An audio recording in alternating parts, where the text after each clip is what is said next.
Doctor ভাইয়ের বিয়ে খাবো আর কষ্ট করব না, তা তো হবে না, তা হবে না। আর এই যে আমরা খুব ভোরে উঠে পড়লাম, খুব ভোরে মানে খুব ভোরে, কারণ আমাদের গাড়ি 6টার সময় ছেড়ে যাবে। তার মানে বোঝেন আমরা কত ভোরে উঠলাম। আর বলতে পারেন রাত্রের ঘুম না, ওই যে সারা রাত গল্প করেই কাটিয়ে দিলাম। রাত্রে কিন্তু আমরা কেউ ঘুমাইনি, গল্পে গল্পে মানে পুরো রাতটা পার করে দিলাম। আর এই যে এখন আমাদের রেডি হবার পালা।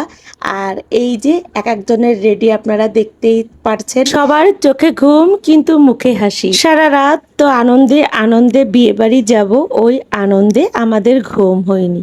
আর সকালবেলা দেখেন সবার চোখে ঘুম আর ঘুম, ঘুম যেন সরছেই না।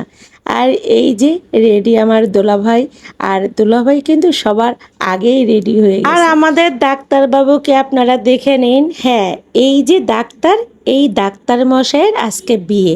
আর এই ডাক্তার মশাইয়ের জন্য আজকে রাজকুমারী আনতে যাব, বলতে পারেন রাজকুমারী, কারণ বিখ্যাত বিয়ে বুঝতেই হবে।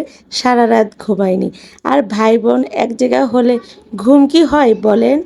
আর এই যে তাহলে বুঝতে পাচ্ছেন ঢাকা টু জামালপুর কত দূর, যদি কেউ হারিয়ে যায় এই জন্য ম্যাচিং করে ড্রেস কিনলাম, যাতে হারানোর কোনো অপশন নাই, খুঁজে বের করতে পারে সবাই। আর এখন আমরা বরকে মিষ্টিমুখ করাচ্ছি, কারণ 3বার খেতেই হবে তাই না। আর মার হাতে এই দুধ ভাত খেয়ে প্রত্যেক বাঙালি ছেলেই কিন্তু বউ আনার জন্য রওনা দেয়। তো এই যে অবশেষে আমরা ওই নীতি পালন করে ফেললাম। আর এখন আমরা রওনা দেব।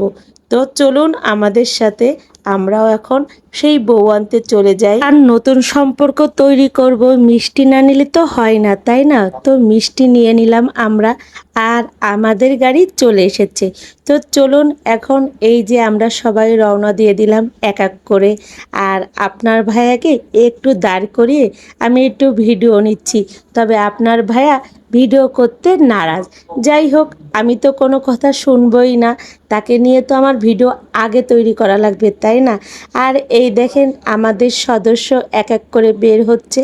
আর এখন আমাদের নিচে তো গাড়ি দাঁড়িয়ে আছে, তো লিফটে তো একসাথে সব যাওয়া যাবে না তাই না। তবে কিছু কিছু আগে পাঠিয়ে দিলাম, আর অবশেষে এখন আমাদের পালা। আর এই যে দেখেন একটা লিফটের ভিতর আমরা কতজন উঠে পড়লাম।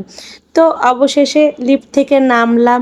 আর আমি আগে দেখতেছি যে দেখি কোন গাড়িতে ওঠা যায়। অবশ্য এখানে অত তাড়া নেই, কারণ সবাই তো নিজের মানুষ, পিছনে বসলেও শান্তি লাগবে, কারণ গল্প করতে করতে পুরো রাস্তা পার হয়ে যাবে। কি বলেন আপনারা?